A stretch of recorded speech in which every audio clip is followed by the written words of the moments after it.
Hey everybody, welcome back to Video Game. So, today I got another fun and exciting video for you guys today because we're taking a second look at the Sega Neptune. If you don't remember, and I will leave a link in the description below to the original video, I went over the Neptune Bear PCB from Cosam the Great. And basically, it is an entire recreation of both the Sega Genesis as well as the 32X all on the same PCB, basically recreating what Sega intended to be a console for back in the 90s, but never actually released. The plan was always to have a combo system, one cart slot, two different systems, and that just never actually came to fruition. And for the longest time, I've just been basically putting this gigantic mushroom top 32X on top of my Sega CDX, and it never made any sense whatsoever. So I told you guys we were going to take a look at a completed Neptune on the channel, and that's exactly what we are doing today, because this thing is 100% built up from the ground up, and it is now both a Sega Genesis as well as a 32X in a sleeper case. And no, I did not get the expensive case for it, just didn't feel like what I wanted to do. So I figured I'd take my label maker, write the word Neptune, and stick it on the top, making a one-of-a-kind, very lazy version of a Sega Neptune. And even though the RF shield is still on, if you take a look through the cart slot, you're going to see that blue PCB in there, 100% populated with all of the components necessary to make this a combined system of both the Genesis and the 32X. And of course, don't worry, we are going to be digging in very shortly. And if you're wondering why I didn't turn my fan off, and if it's slightly annoying, it's basically 100 degrees today in Chicago, and I don't have an air conditioner in that room, so you're getting the fan in some of the shots. You're just going to have to deal with it, because trust me when I say it is hot as hell in Chicago right now. And underneath the hood, you will see that this PCB is entirely populated, so it just does two things. And again, I almost wonder why I even wanted to do one of these things myself and have one. It is a Sega Genesis and it is a 32X. Take out a Genesis cart, put in a 32X, hit the power button, and it's going to be booting that game up. So it is a fun board. It is a technological achievement of recreating a system that never truly existed, but at the same time I kind of retreaded my own territory because I have a Sega CDX, I have more than one 32X, and I have Mr. FPJ as well. Really, my main fascination with this is the reverse engineering of actually making something like this work, because Cosam the Great not only is working on the Neptune, basically finished that project up, he's also recreating the SNES CD, basically that Nintendo PlayStation prototype from back in the day, and maybe sometime soon I'll have an update on that as well. As we take a look a little bit closer around the Sega Neptune, there was something very particular about this actual board that made me think to myself, that is a very interesting thing, and that is my cat's complete fascination with this thing the minute it came out of the box. The plan was initially for me to put a few chips on and then send it to a modder, but I basically talked to them and they said that it would be easier to start it from scratch, so Christina Lee actually modded this for me. She did an absolutely incredible job, and this is where you can find her. And before you leave that comment down below, I paid full freight to have this done. I never asked for anything free, nor do I accept it for this sort of stuff. Just a great modder, and if you need anything, I definitely would check them out. But as we get further into this actual board teardown, it is so fun to see all these chips just in a completely different way. You have the dual Hitachi SH2 processors, the same things you're basically going to see on the Sega Saturn, and that's because in some ways the 32X is basically an evolutionary jump between the Sega Genesis and the actual Sega Saturn. And even though you're not going to find a VDP1 or VDP2 like you would on Saturn on the 32X, the processors are basically the exact same thing. You can kind of see how they ended up being on board the Saturn as well, because Sega was familiar with that architecture, so much so that when you go to Dreamcast, you go to Hitachi SH4, an evolutionary part of that same nuclear family of processors. But I just love how this board is laid out. I love the blue PCB that was sent to me. I love everything about this project, and I just basically love the fact that it is so absolutely just completely unnecessary in all the best ways possible.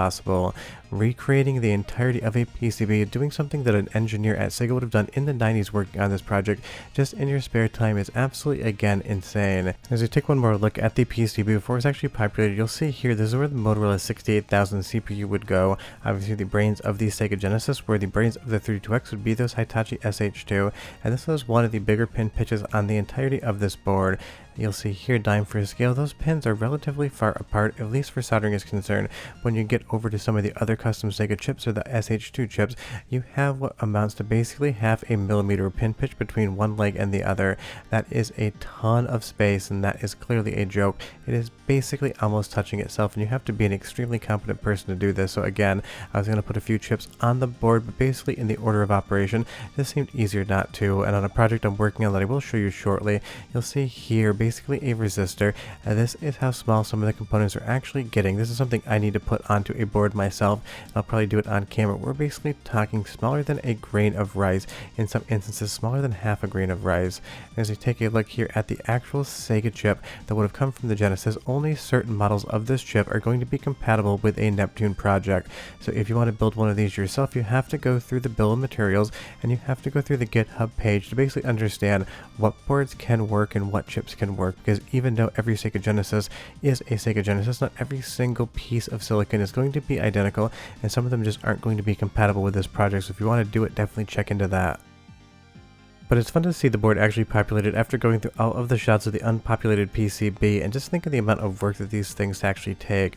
I know maybe like 10 or 12 people have built them out there, and it's one of those things that's going to be a lot of work, but I think it might be worth it, at least if you want to have something like this on your actual collector's shelf, because for me personally, I definitely am going to play it, even though I have a backup 32X for my CDX drive as well. So it's one of those things, just more fun ways to play these games. And the reality is, I'm just a huge Sega fan, and I always have been from back in the day. I always wanted a 32X, but I never actually got one, I don't think, until the very end of its lifespan, when it was basically on sale for like $25 at Sears or something like that. But I grew up with Sega in the house and only got Super Nintendo later, so I've always had a fascination with all of their hardware, even if most of it just didn't succeed in North America. The 32X obviously was not a success. The Sega Saturn, while an awesome console, was third place in a three-man race, and even though the Saturn did much better in Japan, it's one of those things. I've always loved Sega hardware, so having one more piece of it always fun. And the nice thing is, this keeps the same RGB out that you would have on something like a Model 2 Genesis, so it's going to be compatible with all of the cables you have, and you're going to get an absolutely amazing picture out of it.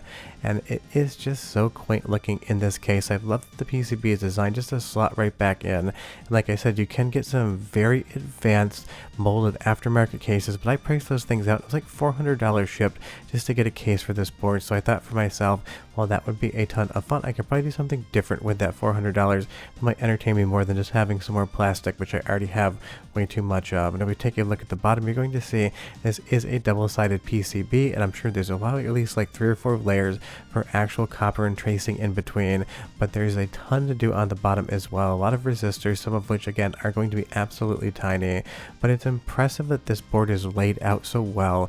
You'll see all of the traces going through, all of the different squiggles and wiggles, as I like to call them, probably just to make sure that all of the signals get to where they need to be at the proper time. And if we take a look over here, that's also going to be the cart slot, as well as some of the other items on there, including the Zilog Z80. And again, if you take a look at the previously unpopulated board, every single place that you see some sort of silver, for the most part, is going to have to be populated by a component. Not every single spot gets something depending on the revision of the hardware you're working on, but again, you can see, especially on the surface mount components, not the through holes, just how incredibly tiny these things truly are. But honestly, I love the Neptune project just because it's the realization of something Sega was going to do back in the day, but either the marketing department or the accounting department said it really wasn't worth making it, so those prototypes basically just floated off into the distance, and we never actually saw a retail product. So it's fun that fans will go out there and actually do the same work, because don't forget, Sega had a team of engineers in Japan. It wasn't just 1 or 2 people in their spare time, kind of hobbyists playing around and deciding, you know what, I can do what an entire professional team of engineers could. But honestly, I'm sure a lot of the people that work on these things are professional engineers in their own life as well. That's one of those things, you don't need to have a gigantic corporation behind you to be able to realize some of these things. And that's why I just love retro gaming in general. If somebody can come up with an idea and they have the time and skill to dedicate to actually realizing it, you get stuff like a Sega Neptune, a console that basically is about 30 years too late, hitting store shelves when it was actually canceled, but is here today. And again, if you want to do one of these, I would say you definitely have to be pretty much an expert in soldering, because we're right around 0.6 millimeters on the pin pitch, and even for me, I need a microscope, a ton of flux, and I probably need 2 or 3 attempts on some of the chips before I make sure every single leg is not bridged. And one of those things, I don't show as much soldering on the channel now as I used to, just because those videos don't ever seem to do many views for me, and they take about 4 times as long, if not longer, to shoot than pretty much everything else I make. But if you want to see some more micro soldering and some more repairs where I just actually show the repair process, not talk about what I did in the background, do leave me that comment down below, because maybe I'll give it another try here sometime soon. But honestly, with work like this, it's just really hard to photograph on camera, and I definitely don't like to actually shoot anything if I don't like the looks of it. And if you want to go through the BOM or build a material on this thing, it is on the GitHub as well. You can kind of price out what one would actually cost for you. But you leave me a comment down below. You tell me, is it something you like to have in your collection, or just a fun curiosity to watch a video on? And the thing that I'm most excited about, and hopefully it sees completion one day, is going to be that Super Nintendo CD. Cosam the Great has shown it off on his Twitter. Haven't really seen many updates on it recently, but it was in fact booting at least the BIOS, and it is a custom PCB that's basically probably like 30 to 40% along the way, with a ton of bodge wires and basically breadboard connections as well, as you'll see down below. But it is exciting because the Sega Neptune is awesome, even if a 32X and a Sega Genesis basically make a really ugly, wiry mess of a Neptune. But SNES CD actually realizing its existence one day would be absolutely just mind-blowingly cool. But that is the Sega Neptune, a combination Sega Genesis or Mega Drive and 32X, all on one PCB. You switch the cartridges out, you put a Genesis cartridge in, you hit power, it's a Sega Genesis.